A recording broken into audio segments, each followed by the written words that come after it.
அது என்ன உண்ட அம்மா அனுப்புகிற கோட்ஸுக்கு என்ன உண்ட அம்மா என் அப்பா கல்யாணம் கட்டியா இல்லை உண்ட அம்மையை அடி என் அப்பா கல்யாணம் கட்டியா இல்லை உனக்கு தான் டிவோர்ஸ் வேணும் உனக்கு தான் கல்யாணம் கட்டினேன் அப்போ நீ வந்து டிவோர்ஸை வாங்கிட்டு போ මේ බලන්න මේ අපේ මිනිසුන්ගේ තියෙන සක්කිලිකම ගැන මේ අම්මාව පාරේ ඔය දාලා ගියා බෑකුත් එක්කම බලන්න මේ இறைவன் அனைவரையும் பாதுகாக்கட்டும் இந்த மாதிரியான நிர்பந்தத்தில் இருந்து தாய் தந்தையர்களே. அஸ்ஸலாமு அலைக்கும் வரஹ்மத்துல்லாஹி வபரகாத்துஹு. அன்பார்ந்த அனைத்து உறவுகளுக்கும் இனிய மாலை வணக்கம். இன்றைக்கி உண்மையிலேயே காலை செய்தியே ரொம்ப கஷ்டப்பட்டு தான் போட்டேன். இன்றைக்கி வீடியோ போடாமல் விட்டுறலான்னு தான் பார்த்தேன். ஏன்னா அந்தளவுக்கு கொஞ்சம் தொண்டை சரியில்லை, இருந்தாலும் பேசணும் அப்படின்ற ஒரு நிர்பந்தம். பாருங்கள், எனக்கு 2-3 வீடியோ கிடைச்சது. அதில் ஒரு வீடியோ பாருங்கள், பொருட்களோட அம்மாவை இறக்கி விட்டுட்டு பஸ் ஸ்டாண்டில் இறக்கி விட்டுட்டு உடனே போயிட்டாங்களாம். வயசு போனதுக்கப்புறம் அவ்வளவுதான் இல்லை.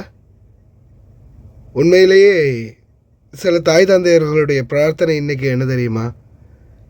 என் கை காலில் பிளம் இருக்கும்போதே ஆண்டவா என்னை எடுத்துரு, இன்னொருத்தர்கிட்ட கையேந்திரத்துக்கு மட்டும் என்னை வச்சிடாத.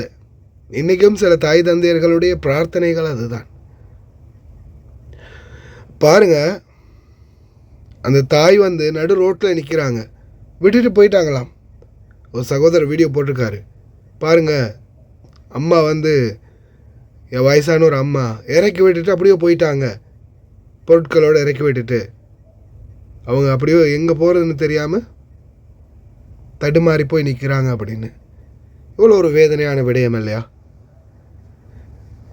இதுக்கு தான் நான் டெய்லியும் சொல்கிறது, வெளிநாடு வாழ் தொழிலாளர்களுக்கு எப்போவுமே உங்களுக்காக ஏதாவது சேர்த்து வச்சுக்கோங்க. காலமெல்லாம் நம்ம புள்ள பார்க்கும், நம்ம பொண்ணு பார்க்கும், நம்ம பையன் பார்ப்பான்னு நான் நினச்சிங்க, நினப்பு மட்டும்தான் இருக்கும். இப்படி ஒரு வீடியோவை பார்க்க வேண்டிய சூழ்நிலைக்கு நான் தள்ளப்பட்டதுக்கு முதல்ல நான் என்னுடைய வருத்தங்களை தெரிவிச்சுக்கிறேன். அதே போல் தான் சோஷியல் மீடியா. எனக்கு ஏன்னா இந்த வீடியோ வந்து நிறைய பேர் பார்த்துருக்காங்களோ தெரியல, வைரலாக போயிட்டுருக்குதுன்னு நினைக்கிறேன். டிக்டாக்ல நிறைய பேர் ஷேர் பண்ணுறாங்க. தன்னுடைய தாய்க்கு தன்னுடைய மகன் சொல்லக்கூடிய பதில்கள்.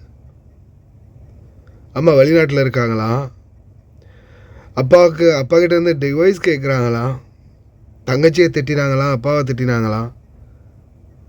அதுக்காக மகன் கேட்கக்கூடிய கேள்வி. தாய், பெத்த தாய் என்னதான் அவங்க எப்படிப்பட்டவங்களாக இருந்தாலும் 10 மாதம் சுமந்து பெத்த தாய் அப்படின்றது ஒரு பக்கம், சரியா? குடும்ப பிரச்சனைகளை சோஷியல் மீடியாவில் கொண்டு வர்றது எவ்வளோ பெரிய தவறுன்றதுக்கு நல்ல ஒரு உதாரணம் இந்த வீடியோ. நல்ல ஒரு உதாரணம். தன்னுடைய சொந்த தாய்க்கு மகன் கேட்கக்கூடிய கேள்வி. சமூக ஊடகங்களை இந்த மாதிரியான விடயங்களை எல்லாம் பயன்படுத்தி இருக்கிற கொஞ்ச நெஞ்ச நிம்மதியையும் கெடுக்காதுங்கடாடே. இந்த 20 வருஷமாக வெளியில் போனவள் வாரலேன்னு கேட்டால் அக்கா முடிஞ்சுன்னு சொல்கிறாள், சரியானே? மற்றதுக்கு டிவோர்ஸ் வரணும். அந்த 20 வருஷத்துக்கு போனவருக்கு டிவோர்ஸ் வரணும். 53 வயதாகுதுகளுக்கு, 52 53 வயதாகுது. கிழட்டு நாய், நீ உனக்கு டிவோர்ஸ் அடி வேணும். ஏன் நாயே, உனக்கு அடிப்படி தேஞ்ச செருப்பாக கழிச்சு உனக்கு டிவோர்ஸ் ஆகணும். டிவோர்ஸ் வேணும்டா, நீ நாட்டுக்கு உனக்கு நான் டிவோர்ஸ் தரேன். எங்கள் அப்பா சரி டிவோர்ஸ் வாங்கிட்டு போ. அதை விட்டு கூட நாங்கள் இந்த டிவோர்ஸ் கேட்குறேன். என்ன வேறு எதுவும் பிளான் எதுவும் பண்ணிக்க, என்ன டிவோர்ஸ் கேட்குற ஷார்ட்டில் அப்படி இருக்க போகிறோம், இல்லை வேறு எதுமோ. மற்றது இன்னொன்று சொல்லி கொடுறேன் கேளு. உனக்கு டிவோர்ஸ் வேணும்டா, நீ வந்து வாங்கிட்டு போ. அதை என்ன உண்ட அம்மா அனுப்புகிற கோட்ஸுக்கு என்ன உண்ட அம்மா என் அப்பா கல்யாணம் கட்டியேன் இல்லை, உண்ட அம்மையை அடி என் அப்பா கல்யாணம் கட்டியேன் இல்லை, உனக்கு தான் டிவோர்ஸ் வேணும், உனக்கு தான் கல்யாணம் கட்டினேன். அப்போ நீ வந்து டிவோர்ஸை வாங்கிட்டு போ.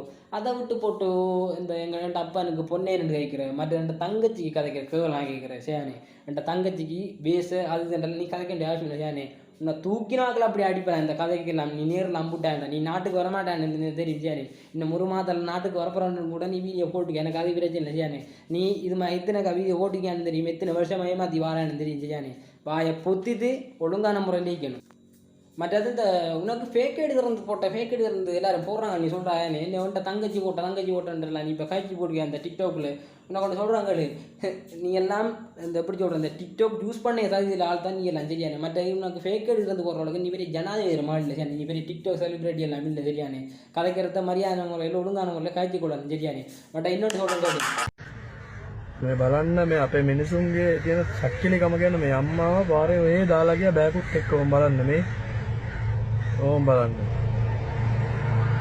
ඕම් මේ රටේ වෙන දේවල් ඕ පේනව නේද ඔයගොල්ලන්ට මේ අම්මා කොච්චර මහන්සි වෙන්නද දරුවෝ හදන්න මේම දරුවෝ දාලා ගියාම හරිද බලන්න මේ අම්මට කවුරුත් නෑ උදව් කරන්න එනව නේද ඕම් බලන්න வெளிநாடு வாழ் சொந்தங்களே நல்லா ஞாபகம் வச்சுக்கோங்க, நம்ம செய்யக்கூடிய தவறுகள் எந்த விதத்தில் நம்மளை பாதிக்குது அப்படின்னு. பணம் பணம் பணம்னு ஒன்று பணம் சம்பாதிக்கிறோம், அப்படி இல்லையா வேறு ஏதாவது ஒரு வழிகளை தேர்ந்தெடுக்கிறோம். நம்ம விடக்கூடிய பிழைகள், நம்ம ஆரம்பத்திலேருந்தே விடக்கூடிய பிழை தவறு, நம்ம செய்த தவறு ஆலமரமாக வளர்ந்து இல்லை அசூர வேகத்தில் சீறி பாயும் ஒரு வில்லாக வந்து நம்மளுடைய இதயத்தை எப்படி தாக்கும் அப்படின்றதுக்கு இந்த பையனுடைய பேச்சு ஒரு காரணம். நல்ல உதாரணம். 20 வருடமாக அந்த தாயுடைய அரவணைப்பே இல்லாமல் வளர்ந்தவன்ன்றதால அந்த பையன் பேசுகிறது முற்றிலுமே வேறுபட்டு போயிருக்கிறதுக்கான காரணத்தை உணருங்க தாய் தந்தை.